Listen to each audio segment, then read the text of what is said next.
Hey, salut Vincent, merci beaucoup d'avoir accepté mon invitation. Aujourd'hui, je voudrais discuter un petit peu avec toi, qui est un courtier de nombreuses années d'expérience, qui a connu quelques écueils dans son début de carrière, mais qui a commencé comme tout le monde sur les bancs d'école. Aujourd'hui, tu connais un certain succès, hein. On a vu dans la formation qu'il y avait différentes façons de connaître le succès, que c'était pas juste une question de chiffres. Et moi, si je t'ai demandé de partager ton expérience avec moi aujourd'hui, dans le cadre de cette formation-là pour les courtiers débutants, c'est parce que je sais que t'as pas eu le parcours le plus facile qui soit, et que d'ailleurs toi aussi tu prends des fois des courtiers en mentorat et que tu aimes transmettre. Donc je pense qu'on va avoir un bon moment ensemble. Ouais, je suis content d'être là. Ça me fait plaisir, merci. Est-ce que tu veux te lancer puis nous parler un petit peu de ton parcours? Oui, bien sûr. Ben, je suis courtier immobilier depuis environ une dizaine d'années, même un peu plus. Je pense que la plupart des courtiers immobiliers, souvent, c'est comme une deuxième carrière. Alors moi, j'étais dans le domaine de l'aviation avant. J'étais pilote de ligne. J'étais très heureux dans ce que je faisais. Je pensais jamais changer de carrière. Et dans mon cas, ça a été forcé. Donc, un jour, on m'a diagnostiqué une maladie. On a déchiré mes licences, puis on m'a dit, Vincent, trouve-toi autre chose. Tu peux plus être pilote d'avion. Alors, j'ai essayé toutes sortes de et quand j'étais dans l'aviation, j'avais un petit peu de temps libre des fois, là. Fait que je me cherchais justement, j'étais dans l'immobilier, là, par loisir, là. Je m'intéressais à l'investissement, je m'intéressais au flip de maison. Fait que j'avais déjà commencé à me former un peu là-dedans. Donc, c'est ça qui m'a amené dans l'immobilier. Et puis, quand j'ai découvert le courtage, ben c'est sûr, j'ai adoré ça. Et puis là, ben, ça fait 10 ans que je suis courtier. Comme tu l'as dit, j'ai eu des débuts modestes, mais aujourd'hui, je considère que je fais effectivement très, très bien. C'était quoi pour toi les plus gros défis à relever en changeant de carrière? Ben, c'est sûr que c'est un énorme défi pour moi parce que souvent, on se définit par ce qu'on fait, tu sais, par ce qu'on est, là, tu sais, puis la carrière a souvent une place importante. Fait que moi, je me définissais parce que ce que j'étais avant, fait que je devais un petit peu me réinventer, me trouver c'est qui le nouveau Vincent Daudelin. Donc, ça a été, c'est sûr, ça a été pas facile. Mais sinon, je te dirais que l'industrie du courtage immobilier, c'est une industrie qui est vraiment fascinante. Puis il y a toutes sortes de façons, en fait, d'y accéder. Tu sais, c'est sûr qu'il y a différentes recettes qui sont écrites, mais il n'y en a pas juste une. Fait qu'on peut prendre une des recettes qui existent, ou même dans certains cas, ce qui était un peu mon cas, peut-être écrire un petit peu ma propre recette. Fait que c'est sûr que c'était un choix, parce que moi, j'aime ça innover, j'aime ça essayer de nouvelles choses. Fait que c'est sûr, ça vient avec son lot de complexité parce que quand tu inventes une recette, tu dois bien sûr faire des essais, des erreurs, avoir des échecs. Mais moi, c'est ça qui m'intéressait, c'est ça que j'ai fait, puis c'est ça que je continue de faire parce que c'est la partie que j'aime le plus. Est-ce qu'il y a des obstacles que tu as dû surmonter en particulier, dont tu es bien fier aujourd'hui et qui ont un petit peu conditionné ta façon de travailler? Oui, tout à fait. Ben, le premier obstacle, je pense que n'importe quel courtier a quand il arrive dans la business du courtage immobilier, c'est que tous les cours qu'on a suivis, toutes les formations, il y avait un acheteur, il y avait un vendeur, puis un examen nous demandait comment qu'on organise la transaction. Mais dans la réalité, c'est pas ça du tout. Parce qu'il y a un acheteur qui est prêt à payer ce prix-là, il y a un vendeur qui veut vendre ce prix-là, puis là, il y a 200 000 pièces entre les deux, puis là, il faut comme réussir à faire cette transaction-là.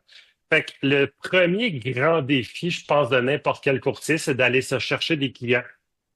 Fait que puis c'est un défi qui revient puis qu'on a un petit peu à chaque année. Parce que ben moi je suis dans l'environnement de Montréal aussi, c'est un milieu qui est quand même super compétitif. Fait que c'est en plus de d'autres défis, là, c'est vraiment le défi principal. Puis il y a différentes façons de lever ce défi-là. Moi, j'ai essayé plein de méthodes. Euh, Encore aujourd'hui, j'essaye encore toutes sortes de recettes pour essayer donc d'aborder ce défi-là qui est constant, là, mais de façon différente. Et tu es en train de me dire que tu cherches toujours comment avoir du succès malgré ton succès et malgré tes 10 ans? Oui, parce que, ben, tu sais, c'est sûr que si on arrête de travailler, d'habitude, effectivement, la business a peut-être tendance à ralentir un peu. Fait que c'est une business qui demande, quand on est seul, du moins, pas mal de toujours de mettre de l'eau dans le moulin puis de continuer comme ça. Aujourd'hui, c'est sûr, mes défis ont changé. Ça fait une dizaine d'années que je fais ça. J'ai une petite équipe immobilière. Fait que mes défis aujourd'hui, bien que c'est encore de trouver des clients, mais c'est plus de former des courtiers qui, eux, sont capables d'aller chercher des clients, de leur montrer, leur transmettre qu'est-ce que j'ai appris pour qu'ils puissent le faire. Fait que c'est un autre type de défi que, mettons, qui me passionne un peu plus aujourd'hui, mais tu sais, la base, en fait, c'est le même défi il y a, c'est juste qu'on le résout peut-être de façon différente. Mais justement, j'aimerais parler de la façon différente dont tu résous ce défi parce que dans les entrevues que j'ai organisées dans le cadre de ce cours-là, je rencontre une dame qui, elle, fait exclusivement des acheteurs et qui connaît le succès sans prendre d'inscription ou presque. Je rencontre aussi un autre courtier qui, lui, a capitalisé presque à 100% sur les réseaux sociaux. Il s'est monté un énorme réseau, a fait plein de contacts, s'est fait un nom et une image. Et puis, toi, je sais que tu es un courtier plus discret, même si tu as une équipe et tout ça, même si tu as une marque. Et je pense savoir que toi, c'est pas mal la technologie, puis la, la recherche de solutions technologiques qui t'a amené, toi, à un certain succès. On va parler de ton succès tantôt, là, mais Ouais. parle-moi un Ben, petit peu des solutions que tu as trouvées, toi. ben, c'est sûr que tout allait bien jusqu'à temps que j'ai des enfants. Quand j'ai eu des enfants, j'ai pris une décision. En fait, j'ai trois enfants. J'ai pris la décision que j'étais pour être très, très présent et puis m'occuper de mes enfants. Donc, d'aller les porter à l'école tous les jours, d'aller les chercher tous les soirs, d'être avec eux les week-ends, les fins de semaine. Bref, de pas être un père absent. Parce que je remarquais dans mon entourage, il y a des courtiers qui ont peut-être des fois gagnent des trophées, ont un certain statut, mais des fois peut-être au péril de leur vie personnelle, pas dans tous les cas, mais dans certains cas. Alors pour moi, c'était comme des signaux d'alarme. Fais attention, je veux peut-être pas aller là, mais je voulais effectivement obtenir un bon succès financier, mais en étant très, très présent. Fait que la grande question que j'avais, c'était comment est-ce que je pourrais rester performant financièrement, puis livrer un bon service à mes clients, mais aussi en étant très performant au niveau de ma famille. Et puis la solution pour moi, c'était vraiment de investir dans d'outils technologiques, de devenir plus efficient, plus efficace dans ce que je faisais. Donc, effectivement, au tout début, j'ai commencé à mesurer c'est quoi le travail moyen d'un courtier. Puis là, je lisais des études, comme par exemple, prendre soin d'un client acheteur en moyenne à l'époque, c'est une statistique de 2015 qui disait que c'était environ 50 heures de travail pour un client acheteur, pour un courtier moyen. Puis là, on prend vraiment tout le temps qu'il fait avant de le rencontrer, la rencontre jusqu'à la conclusion de la transaction. Puis un vendeur, c'était la moitié moins, c'était 25 heures. Fait que je me disais, OK, comment est-ce que je peux amener ces chiffres-là beaucoup plus bas que ça? Alors, effectivement, quelques années plus tard, j'ai investi en technologie, en automatisation, en efficience. Puis là, le chiffre de 50 heures, je l'avais ramené à peu près à une 14 heures pour moi. Puis dans le cas d'un vendeur, au lieu de 25 heures, je l'avais ramené à 8 heures.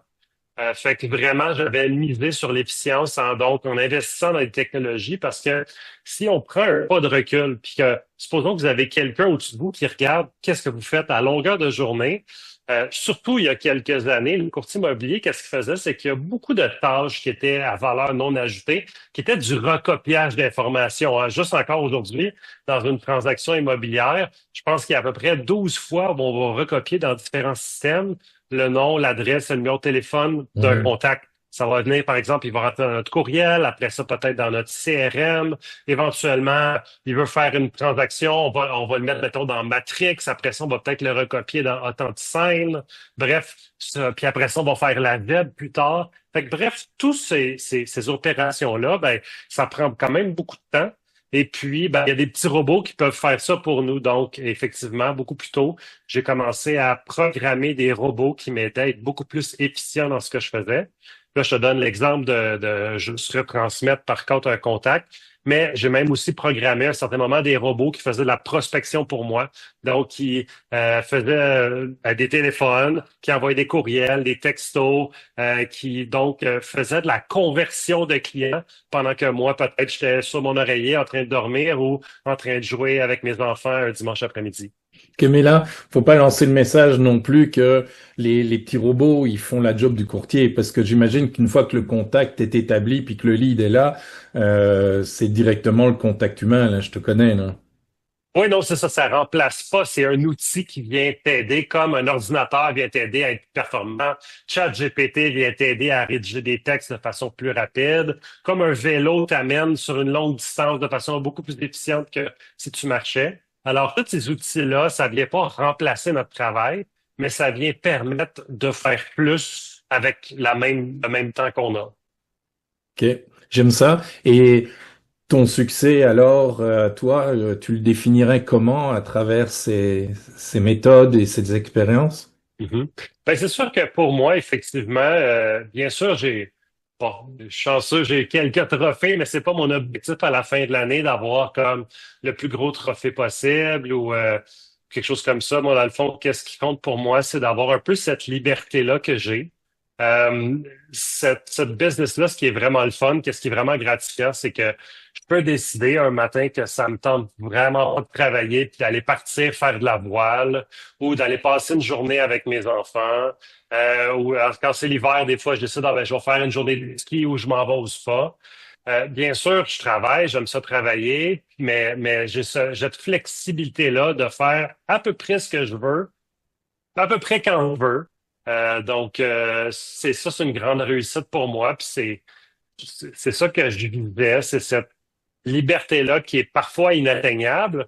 Puis des fois aussi, on tombe dans le piège, genre parce que ça va bien, fait que là, on veut pas arrêter, puis on continue, on continue, on continue. Mais moi, j'ai peut-être ce détachement-là, je suis capable de faire des fois, non, gars, c'est assez, ce client-là, je vais pas le prendre, je vais le donner à quelqu'un d'autre, je vais le référer. J'ai besoin de temps pour moi, je vais relaxer un petit peu. Fait que juste avoir ce luxe-là de pouvoir accélérer, décélérer, prendre une pause, repartir à toute vitesse si ça me tente. Juste d'avoir ce choix-là pour moi, je pense que je dirais que c'est la définition de mon succès peut-être là. J'aime ça, prendre soin de soi. On en parle dans la formation justement de l'équilibre entre le travail, le développement personnel, le développement professionnel et le temps de travail aussi qu'on y met. Moi, je recommande toujours, évidemment, à un courtier qui est à plein temps de faire au moins 50 heures par semaine et de dédier la moitié de ce temps-là à faire de la prospection, hein, à ne pas confondre avec sollicitation. Donc, j'ai pas dit que c'était 25 heures à parler à des gens, mais à chercher des listes, à chercher des numéros de téléphone, à monter ces trucs, à, à faire des publicités, à ajuster Mhm. ces publicités. Et toi, je comprends qu'il y a une partie de ce temps-là, au lieu de le faire, ben, toi, tu l'as mécanisé ou automatisé. Ouais, c'est sûr que Intelligent. les méthodes traditionnelles fonctionnent extrêmement bien. Il n'y a rien à critiquer là-dessus, c'est pas compliqué. Je passe 2 heures à faire du téléphone, je vais booker deux, trois rendez-vous, je vais sortir un contrat.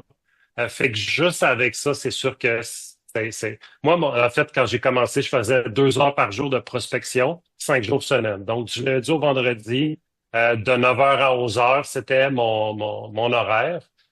Puis c'est sûr qu'en faisant ça, c'est sûr que mes revenus étaient exceptionnels. Puis c'était pas une question en fait, je fallait simplement que je sois constant. Le faire constamment, ça m'assurait un Mhm. succès. Puis effectivement, par contre, c'est quand même quelque chose qui est exigeant, parler à des gens, il faut accepter le non, parce qu'on se fait dire non, puis même, je vous dirais, l'objectif, c'est de se faire dire non. Parce que plus tu te fais dire non, ben plus ça veut dire que tu as essayé, puis c'est juste un game number. Plus tu as essayé, à un moment donné, il y a un certain pourcentage qui va convertir. Tu peux, tu peux être super bon, puis faire comme 1 heure de téléphone, puis avoir un résultat, ou tu peux être mauvais, puis faire 5 heures de téléphone, puis tu vas avoir le même résultat pareil que celui qui est super bon. C'est juste, tu vas avoir mis un petit peu d'effort, un petit peu moins d'effort, plus d'effort, pardon, pour arriver au même résultat. Mais ça fonctionne, tu sais. Il y a des personnes avec qui j'ai fait mon cours, tu sais, qui sont devenus courtiers immobiliers, puis il y en a un que je connais qui est un super top courtier, super connu. Puis je l'aidais dans ses cours parce que c'est pas le gars le plus vite du monde, il apprend pas vite. C'est pas un gars qui est super efficient, il est totalement à l'inverse de moi, mais il est tellement tenace, puis il est tellement constant en régulier qu'il fait beaucoup mieux que moi aujourd'hui. Puis pourtant, il y a peut-être, à première vue, il y avait peut-être une différence de potentiel entre nous deux, mais il est tellement constant qu'il gagne la game, là, 100 000 à l'heure. Est-ce que je comprends que tu pourrais faire plus, mais que tu as choisi un équilibre? Probablement, ben, tu sais, comme je t'ai dit, l'avenue de mes enfants, tu sais, j'ai un rythme personnel que j'aime. Moi, effectivement, travailler 80-90 heures semaine, c'est trop pour moi. Mais un 50 à 65 heures, c'est un pace que j'aimais beaucoup, naturellement, que Mhm. j'ai beaucoup de plaisir. Fait que quand j'étais dans ce pace-là, honnêtement, j'étais très à l'aise, ça allait super bien. Là vient rentrer la famille, les enfants, je m'occupe de ma femme, je m'occupe de mes enfants. J'ai ces responsabilités-là, puis j'ai décidé que ça, c'est important pour moi. Fait que c'est sûr que ça vient réduire. Je peux plus faire 65 heures semaine. J'ai peut-être 35 heures semaine de disponible pour travailler. Puis j'essaie de faire le même résultat qu'avant ou mieux. Fait qu'effectivement, la seule façon, c'était vraiment par l'efficience. Donc, en intégrant l'efficience dans ce que je faisais, ben, réussir à faire, en fait, mieux que ce que je faisais avant, mais en travaillant moins. Et sans parler d'argent, il y a quelques zéros derrière le T4 à la fin de l'année. Hein. C'est pas des petits revenus. Je connais tes résultats. Dis-moi un petit peu maintenant, quel conseil direct tu donnerais à un courtier débutant qui voudrait suivre un parcours pas semblable, mais tu sais, qui a vu quelque chose d'inspirant Ouais. dans ton parcours et qui lui se dirait, tiens, pourquoi pas par l'apprentissage de la technologie ou l'intégration de nouvelles méthodes, est-ce que ce serait une bonne avenue pour moi? Quel conseil Ouais. tu donnerais à un courtier qui choisirait de suivre un parcours similaire? Moi, je dirais, en fait, souvent ceux qui commencent, divise ton temps en deux, ta journée en deux. Il y a une partie de la journée où tu travailles comme dans ton entreprise, puis il y a une partie où tu travailles sur ton entreprise. J'utilise parfois une métaphore aussi. Je dis, tu sais, ne pêche pas sur un quai, tu sais, toute ta vie, construis-toi un bateau. Tu sais, prends du temps pour te construire un bateau parce que je vois, mettons, je fais l'analogie du pêcheur, c'est comme, tu viens d'avoir ton permis, ben c'est normal, tu vas aller chercher une canne à pêche, tu vas t'acheter des vers de terre, tu vas aller sur le bord du quai, puis tu vas commencer à pêcher des poissons. Ça, c'est super bien, fais-le.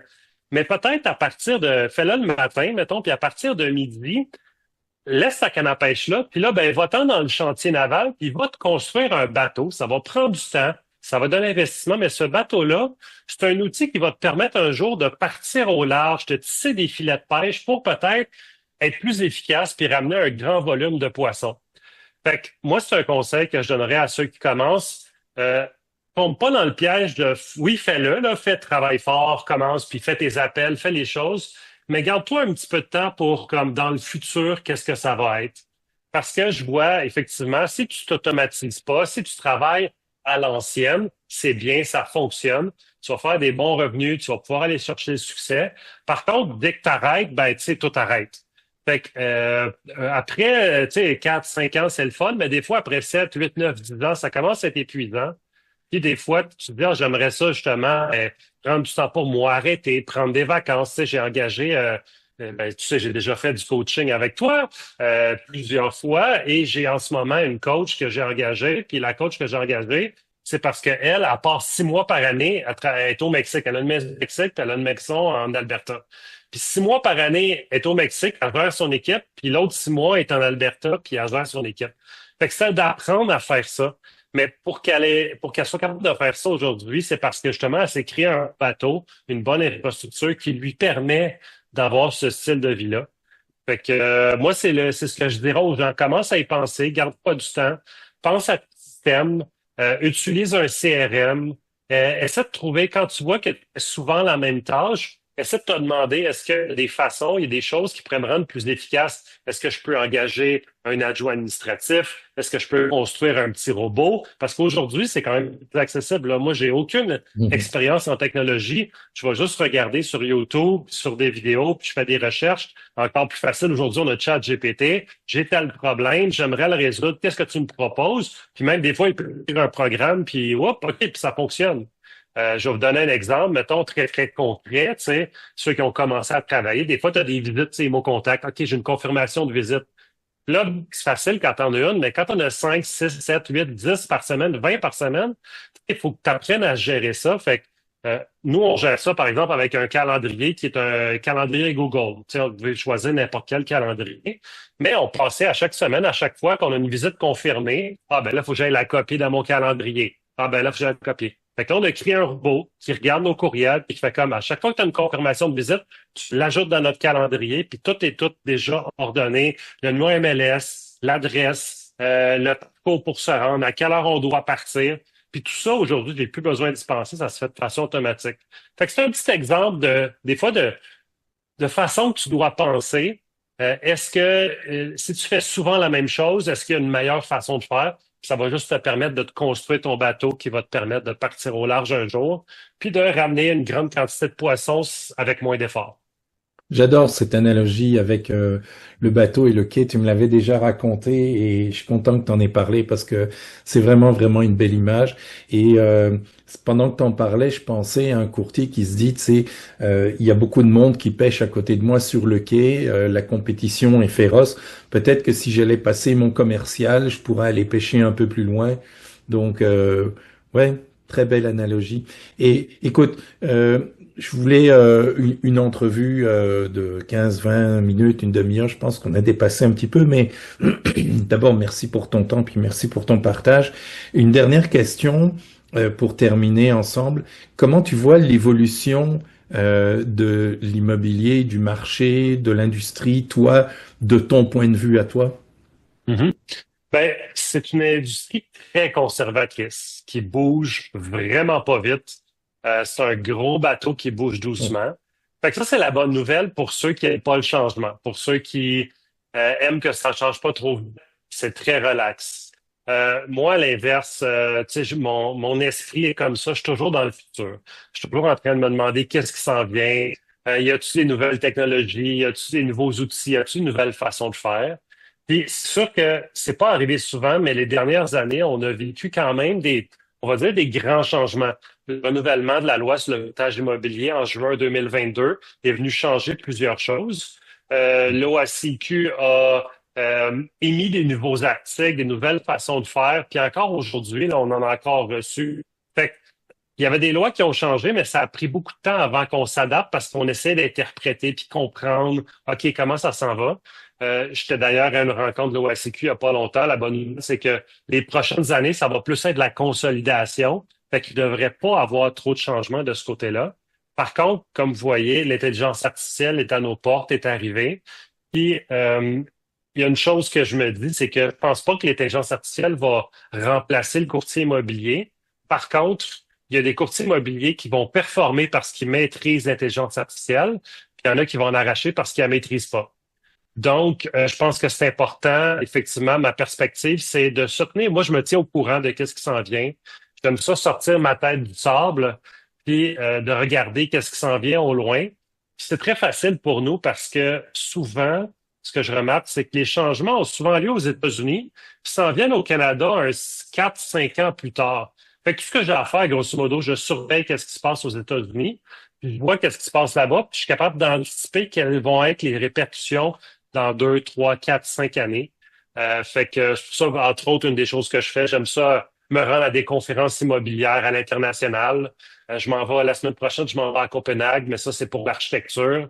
J'aime ça voir un peu comment ça fonctionne dans d'autres pays, dans d'autres industries pour voir, hey, comme ça, ils font ça mieux que nous autres. Puis là, essayer peut-être d'aller le chercher puis d'utiliser certaines façons de faire. Fait que, en tout cas, moi, c'est ce que j'aime, mais si vous n'êtes pas intéressé à ça, je vous dirais que c'est pas la fin du monde parce que ça bouge pas trop vite, là, tu sais, là, de mon point de vue, là. Écoute, c'est très inspirant tout ce que tu nous racontes et tu pars avec la famille à Copenhague? Oui, on part, en fait, on s'en va à Londres en premier, une semaine. Après ça, on s'en va au Danemark une semaine. Puis, on termine en Suède une autre semaine. Je pars dans quelques jours. Super. Fait que, ouais, ça va être super cool. Fait que, on fait des voyages à chaque année en famille. Fait que ça faisait partie de mon succès, des choses que je veux le faire, que je veux faire, puis on continue de faire. Fait que, cette business-là nous permet de faire ça. Et c'est bon de te récompenser aussi pour les efforts que tu as faits. Oui, Félicitations pour ton parcours, Vincent. Merci encore beaucoup, beaucoup, beaucoup pour le temps que tu nous as accordé et ben, bon succès comme d'habitude, hein. merci tout le monde, merci Pascal. Salut.